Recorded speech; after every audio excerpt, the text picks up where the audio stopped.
Wawi Star yaangulia nafasi yake ya kupanda ligi kuu PBZ Premier League baada ya kushindwa rufaa dhidi ya timu ya New Town kutoka kijiji cha Konde Pemba. Hivyo basi msimu ujao ligi kuu ya PBZ Premier League tutashuhudia New Town kupanda na New City kushuka. Katika visiwa vya marashi ya karafuu visiwani Pemba, timu mbili za panda ligi kuu Zanzibar, New Town pamoja na Fufuni Sports Club. Na kwa upande wa Unguja, timu mbili za panda ligi kuu Zanzibar, New King pamoja na Polisi.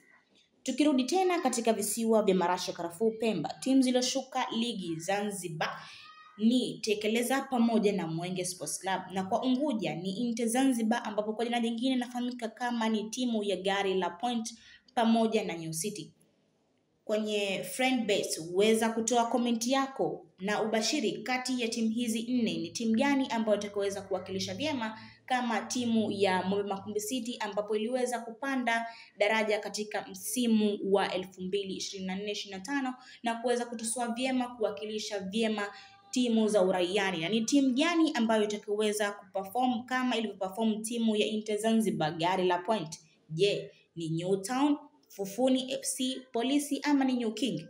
Weza kutoa komenti zako hapo chini. Na usisahau kusubscribe, kushare, kulike katika channel yako hii pendwa. Mimi ni Sport Lady wako Jamila Ubwa. Leaders TV, uwajibikaji ni msingi wa maendeleo. Asante na karibu tena.